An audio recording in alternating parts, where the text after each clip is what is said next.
Previous video में guys हमने characters के बारे में पढ़ लिया था। मतलब कैरेक्टर्स दो तरीके के होते हैं, acquired character and inherited characters, और उनके एग्जांपल समझ लेते हैं। इस वीडियो में हम पढ़ेंगे genetic drift, speciation and evolution के बारे में। तो देखिए, सबसे पहले जेनेटिक ड्रिफ्ट से स्टार्ट करना है कि जेनेटिक ड्रिफ्ट होती क्या है।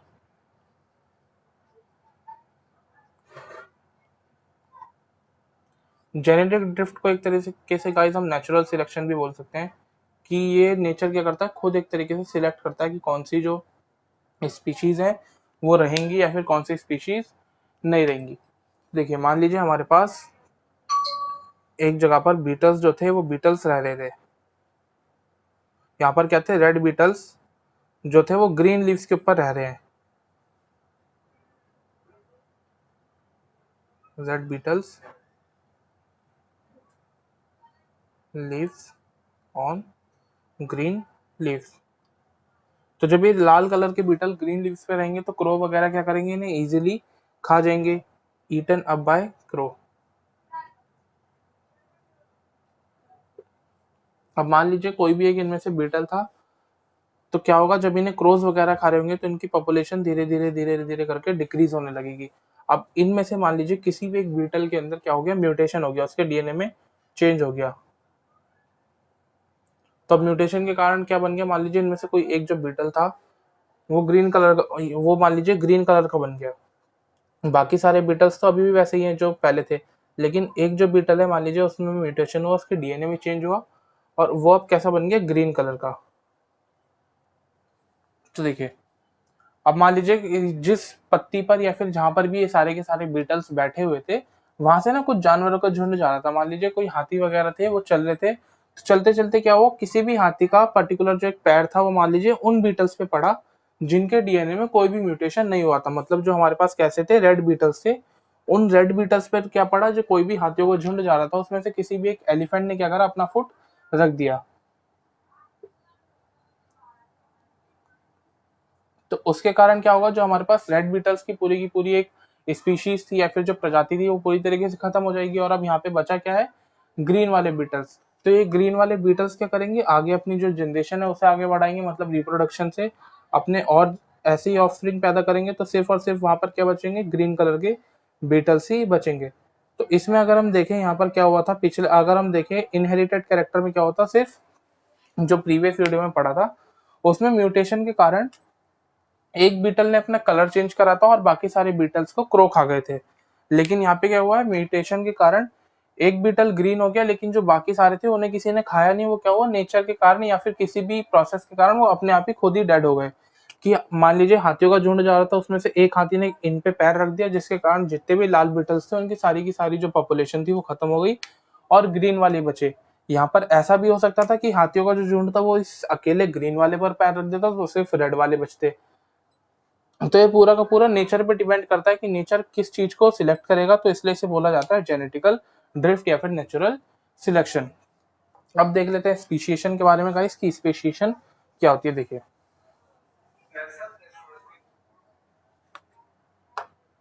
देखिए स्पीशिएशन की अगर हम बात करें तो स्पीशिएशन क्या होता है, स्पीशिएशन एक ऐसी प्रोसेस होती है जिसमें हमारी नई स्पीशीज क्या होंगी, फॉर्म होंगी। कह रहा है the process in which new species is formed from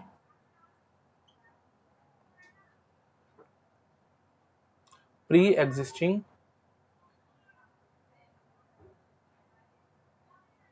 species। मतलब स्पीशिएशन क्या है, एक ऐसी प्रोसेस है जिसमें हमारी नई स्पीशीज फॉर्म होंगी, लेकिन किन से फॉर्म होंगी, जो हमारी प्री एग्जिस्टिंग स्पीशीज थी, मतलब पहले वाली जो स्पीशीज थी उनसे ही क्या होंगी, जो नई स्पीशीज है फॉर्म होंगी। तो सबसे पहले हम ये वर्ड पढ़ समझ लेते हैं कि स्पीशीज का मतलब क्या होता है। तो स्पीशीज में क्या रहा है, स्पीशीज एक ऑर्गेनिजम्स का ऐसा ग्रुप होता है जो क्या करता है, देखिए कह रहा है it is a group of organism which are similar to each other. मतलब ये ऑर्गेनिज्म का ऐसा एक ग्रुप है जो क्या होगा, सिमिलर होगा ईच, एक दूसरे से। मतलब हर एक जो दो ऑर्गेनिज्म होंगे, मान लीजिए एक ऑर्गेनिज्म ये है, एक ऑर्गेनिज्म ये है, तो ये दोनों के दोनों ऑर्गेनिज्म क्या होंगे, एक दूसरे से सिमिलर होंगे और ये दोनों ही क्या कर सकेंगे, फर्टाइल ऑफस्प्रिंग पैदा कर सकेंगे। फर्टाइल ऑफस्प्रिंग का मतलब एक ऐसा ऑफस्प्रिंग जो कैसा हो, फर्टाइल हो। फर्टाइल का मतलब वो आगे फर्दर अपने आप क्या कर सके, रिप्रोडक्शन कर सके, और रिप्रोडक्शन करके आगे बच्चे पैदा कर पाए, तो उसे बोला जाएगा फर्टाइल ऑफस्प्रिंग। तो इस स्पीशीज किन्हें बोला जाता है, ये ऑर्गेनिजम्स का एक ऐसा ग्रुप होती है जो सिमिलर होती है और एक दूसरे से और फर्टाइल ऑफस्प्रिंग पैदा करते हैं। तो स्पीशिएशन में मान लीजिए, स्पीशिएशन अगर हम एक एग्जांपल से समझे तो ये ऐसा हो सकता है। देखिए, मान लीजिए एक जगह पर हमारे पास कुछ ऑर्गेनिजम्स ऐसे थे, ये मान लीजिए एक जगह थी, यहाँ पर रहते थे बहुत सारे बीटल्स। अब ये बीटल्स क्या थे, जहाँ पर ये अभी रह रहे हैं यहाँ पर इन्हें खाना भी ठीक तरीके से मिल रहा है, जो फूड और वाटर है वो भी एक्सेस अमाउंट में, और यहाँ का जो टेम्परेचर है वो टेम्परेचर भी मान लीजिए हमारे पास एवरेज है, ना ही बहुत ज़्यादा गर्म है ना ही बहुत ज़्यादा ठंडक वाला है। तो यहाँ पे जो बीटल्स रहते होंगे इनका जो लाइफस्टाइल होगा वो बहुत ज़्यादा ठीक होगा। अब मान लीजिए कोई भी नेचुरल फिनोमिना हुआ, कोई भी मान लीजिए बाढ़ वगैरह आई, सुनामी वगैरह आई, उसके कारण जो कुछ बीटल्स थे इनमें से वो यहाँ से निकल के, मतलब बाढ़ वगैरह के दौरान क्या हुआ, वो यहाँ की जगह किसी और जगह पे रहने चले गए। अपने आप ही वो क्या हुआ, एक जगह से दूसरी जगह शिफ्ट हो गए। तो कुछ बीटल्स क्या हुए, एकदम नई जगह पर आ गए मान लीजिए उसमें से। तो ये वाला जो प्लेस होगा, इस प्लेस में मान लीजिए ना तो टेम्परेचर ठीक है, मतलब टेम्परेचर भी क्या है यहाँ का बहुत ज़्यादा हाई है, फूड भी यहाँ पर ठीक नहीं है, और जो वाटर था वो भी यहाँ पर प्रेजेंट नहीं है। ना ही यहाँ पर फूड इन्हें ठीक से मिल पा रहा, ना ही इन्हें पानी ठीक से मिल पा रहा। मतलब जो चीज़ें ये लोग यहाँ पर खाते थे, जैसे मान लीजिए सारे के सारे फूल पत्ती वगैरह खाते थे, तो वो ट्रीज वगैरह तो इन्हें यहाँ पर मिलेंगे नहीं इस जगह पर। तो ये क्या करेंगे, अपने सर्वाइवल के लिए नई नई चीजें खाना शुरू कर देंगे। जैसे पहले अगर ये यहाँ पर ग्रीन लीव्स वगैरह खाते थे, तो उसकी जगह यहाँ पे ग्रीन लीव्स तो इन्हें मिल नहीं रही, तो ग्रीन लीव्स की जगह ये अपने आप को सर्वाइव करवाने के लिए कुछ और चीजें खाने लग जाएंगे। जैसे मान लीजिए इंसेक्ट्स वगैरह हो गए, और छोटे मोटे जो भी कीड़े होते हैं उन्हें खाने लग जाएंगे। टेम्परेचर हाई है, तो टेम्परेचर हाई के लिए क्या कर सकते हैं, इनकी बॉडी में अपने आप ही, ये ऐसे नहीं होगा गाइस 1 से 2 दिन की बात होगी, 1 से 2 दिन में स्पीशीएशन नहीं होगा, इसे होने में कई लाखों साल लग जाएंगे। टेम्परेचर मान लीजिए यहाँ पर हाई है, तो कुछ बीटल्स तो टेम्परेचर हाई होने के कारण इनमें से पहले ही मर जाएंगे, लेकिन जो एक आधा बीटल इनमें से सर्वाइव करेगा उसकी बॉडी में भी क्या होंगे, धीरे धीरे चेंजेस आने लगेंगे, और वो फिर क्या हो जाएगा, वो जो बीटल होगा उस बीटल की आने वाली जो जनरेशन होंगी, मतलब जो आगे वो जनरेशन अपनी पैदा करेगा, वो सारी क्या होंगी, ऐसी होंगी कि वो हाई टेम्परेचर में भी इजीली रह सके। तो इसे बोला जाता है स्पीशिएशन। यहाँ पे अगर हम बात करें तो देखिए, यहाँ पर जितनी भी स्पीशीज रहती थी वो सारी क्या थी, एवरेज टेम्परेचर में रहने वाली थी, और वो ग्रीन लीव्स वगैरह खाती थी। लेकिन किसी भी एक नेचुरल फिनोमिना के कारण इनमें से कुछ बीटल्स दूसरी जगह चले गए, वहां पर ना तो टेम्परेचर ठीक था, ना उन्हें खाना पीना ठीक मिलता था। तो अब ये क्या करने लगे, इंसेक्ट्स खाने लगे और हाई टेम्परेचर में रहने लगे। तो यहाँ पर जो बीटल्स होंगे, ये जो इधर बीटल्स रह रहे होंगे, ये वाले बीटल्स क्या होंगे गाइस, अब इन वाले बीटल्स से ये जो पहले वाले इनकी प्री एग्जिस्टिंग स्पीशीज थी, ये इससे बिल्कुल अलग होंगे। मतलब इन बीटल्स की बात करें तो ये वाले बीटल्स अलग होंगे, और अब ये वाले जो बीटल्स हैं ये वाले बीटल्स भी अलग होंगे। तो एक स्पीशीज से यहाँ पर क्या हुआ है, एक नई स्पीशीज जो है वो एग्जिस्ट कर गई है, या फिर एक नई स्पीशीज प्रोड्यूस हुई है। तो इसी प्रोसेस को बोला जाता है स्पीशिएशन। अगला जो हमें पढ़ना है गाइस वो है एवोल्यूशन। एवोल्यूशन की बात करें तो एवोल्यूशन में यहाँ पे देखिए क्या कह रहा है, देखिए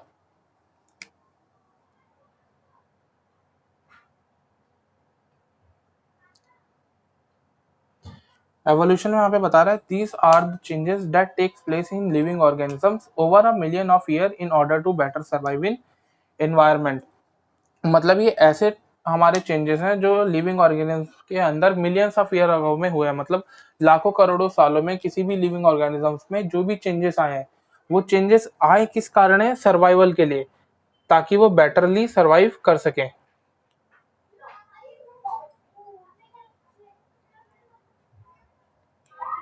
देखिए, अगर हम बात करें तो मिलियंस ऑफ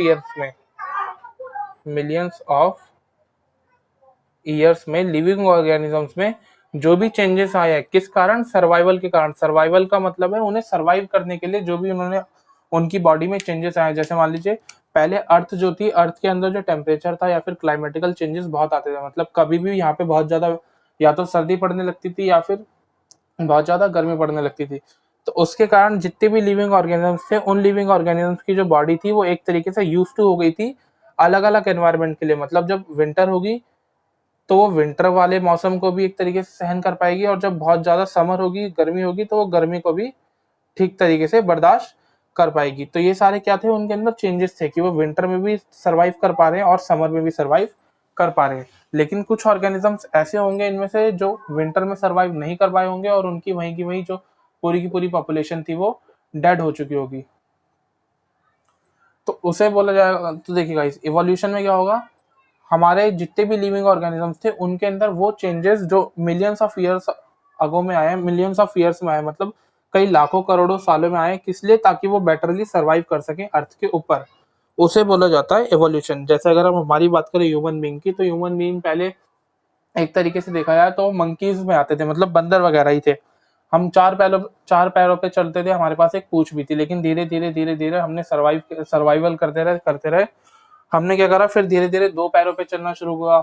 जो हमारे पास एक टेल होती थी, वो टेल भी धीरे धीरे खत्म हो गई। क्यों? क्योंकि टेल का काम पहले होता था बैलेंस बनाने के लिए, लेकिन जब हम दो पैरों पे चलने लगे तो बैलेंसिंग का तो कोई काम ही नहीं रहा।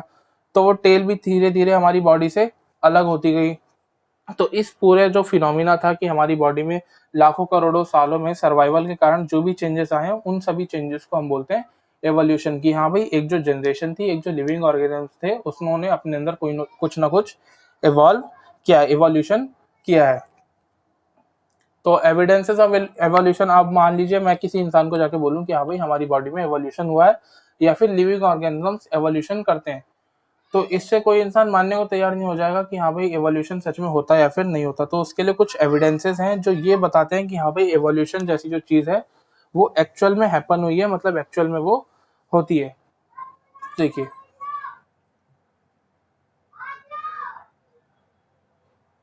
एविडेंसेस ऑफ एवोल्यूशन, सबसे पहला एविडेंस है हमारे पास होमोलोगस ऑर्गन।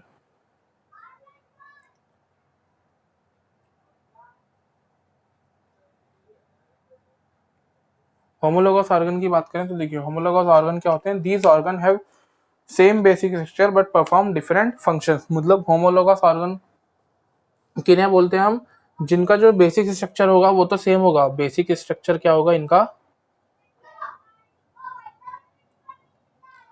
सेम होगा, लेकिन फंक्शंस की बात करें तो फंक्शंस इनके क्या होंगे, डिफरेंट होंगे।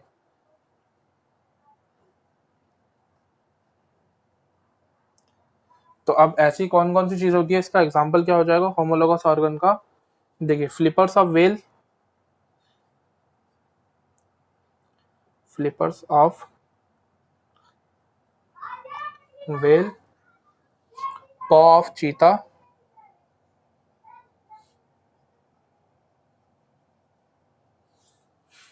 Hand of human,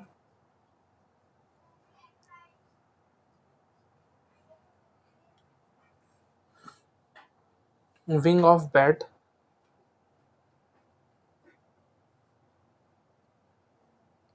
etcetera. मतलब अगर हम इन सारी चीजों की बात करें, जैसे वेल के जो फ्लिपर्स होते हैं, मतलब जो वेल के पास उसके फ्लिपर्स होते हैं, चीता का जो पंजा होता है, ह्यूमन के अगर हम हैंड की बात करें, जो चमगादड़ होती है बैट, उसके विंग की बात करें, तो इन सबके स्ट्रक्चर जो होंगे वो स्ट्रक्चर सभी के सेम होते हैं। मतलब फ्लिपर, इसके वेल के फ्लिपर की बात करें तो उसका स्ट्रक्चर भी सेम वैसे ही होगा जैसे ह्यूमन हैंड का स्ट्रक्चर होता है। चीता के अगर हम पंजे की बात करें तो उसका स्ट्रक्चर भी सेम वैसे ही होगा जैसे चमगादड़ के पंख का होता है, विंग का होता है। लेकिन इन सब की क्या है, सिर्फ और सिर्फ स्ट्रक्चर देखने में सेम है, लेकिन इनके फंक्शंस क्या है, अलग अलग है। अगर हम फ्लिपर्स ऑफ वेल की बात करें तो वो इसे काम कराती है स्विमिंग करने में। चीता की बात करें तो वो इसे काम करवाता है गाइस, देखिए रनिंग में। विंग ऑफ बैट की बात करें तो ये उसे फ्लाई करने में मदद कराएगा। ह्यूमन हैंड की बात करें तो वो उसे ऑल अराउंड, ऑल ओवर जितने भी काम होते हैं, किसी चीज को पकड़ना, उठाना, वो सारी की सारी मूवमेंट वगैरह करना, वो इन सब के देखिए सारी की सारी जो चीजें होंगी ह्यूमन हैंड की, वो उसके फंक्शन में आ जाएंगी। तो अगर हम बात करें, इन सब के क्या थे, स्ट्रक्चर सेम थे, लेकिन वो स्ट्रक्चर सेम है लेकिन ये फंक्शन क्या कर रहे हैं, डिफरेंट कर रहे हैं। तो ऐसे कोई भी ऑर्गन जिनके स्ट्रक्चर्स तो सेम हो लेकिन फंक्शन वो डिफरेंट करते हो, तो उन्हें बोला जाता है होमोलोगस ऑर्गन।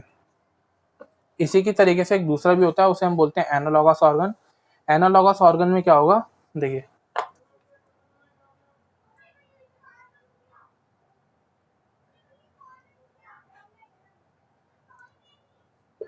एनालॉगस ऑर्गन भी सेम वही होते हैं, बस उनकी जो स्ट्रक्चर्स होंगे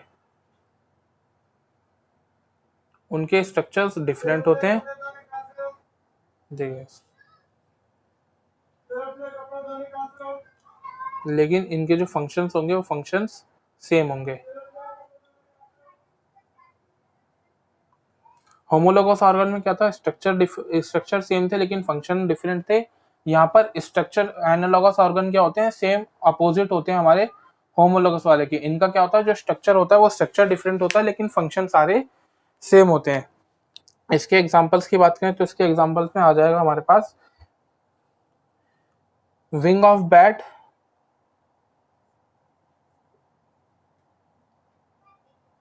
एंड फेदर ऑफ बर्ड।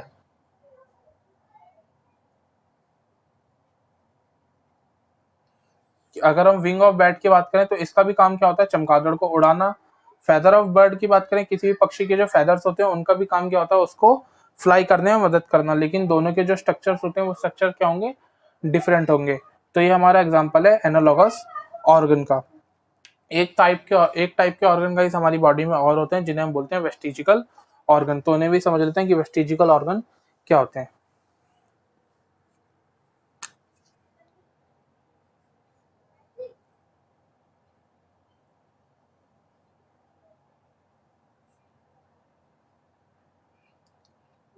देखिए गाइस, वेस्टिजिकल ऑर्गन किन ऑर्गन्स को बोला जाता है, these organ are present in our body but they not have any known function in our body but they have a well defined function in our ancestor. मतलब vestigial organ उन organs को बोला जाएगा। आज से अगर हम लाखों करोड़ों साल की बात करें, जब हम आदि मानव वगैरह थे तो हम क्या करते थे, कच्चा खाना खा लेते थे, उस खाने को पकाते नहीं थे। आज हमारे पास गैस स्टोव वगैरह, हम उस पर खाना पका सकते हैं।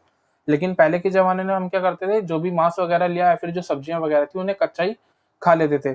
तो वेस्टिजिकल ऑर्गन क्या होते हैं, ऐसे ऑर्गन्स होते हैं जिनका आज हमारी बॉडी में कोई भी काम नहीं है। लेकिन अगर हम बात करें पहले की, मतलब हमारे जो पूर्वज वगैरह थे उस समय पे उनकी बॉडी में इसका काम हुआ जाता था। जैसे एक ऑर्गन होता है हमारी बॉडी में अपेंडिक्स। अपेंडिक्स का काम गाइस आज अगर हम देखें तो वो हमारी बॉडी में नहीं है, क्योंकि हम कच्चा खाना नहीं खाते। लेकिन जो हमारे पूर्वज थे वो क्या करते थे, कच्चा खाना खा लेते थे। तो अपेंडिक्स का काम होता है, जो भी कच्ची सब्जियां वगैरह होती हैं, हरी सब्जियां, उनमें सेल्यूलोज वगैरह होता है, फिर जो कच्चा मांस होता है उसमें सेल्यूलोज होता है। अपेंडिक्स का काम होता है उस सेल्यूलोज को पचाने का, क्योंकि सेल्यूलोज हार्ड एक हमारे पास कॉम्प्लेक्स सब्सटेंस है, वो इजीली डाइजेस्ट नहीं होता। तो अपेंडिक्स क्या करता है, उसे डाइजेस्ट करने में मदद करता है। तो अपेंडिक्स की अगर हम एट प्रेजेंट बात करें तो इसका हमारी बॉडी में कोई भी काम नहीं है। लेकिन हम बात करें हमारे एंचेस्टर्स की, तो पास्ट में क्या था, उन्हें इसका बहुत जरूरत पड़ती थी, क्योंकि वो खाना सीधा उठाते थे और उसे खा लेते थे। तो वेस्टिजिकल ऑर्गन्स उन ऑर्गन्स को बोला जाता है जिनका आज एट प्रेजेंट मोमेंट में हमारी बॉडी में कोई भी काम नहीं है। लेकिन अगर हम बात करें पहले की, हमारे एंचेस्टर्स की बॉडी में उसका काम होता था। तो ये था गाइस आज की वीडियो में। अगर आपको वीडियो अच्छी लगी हो तो वीडियो को लाइक कीजिएगा, चैनल को सब्सक्राइब करना ना भूलें। Thanks for watching.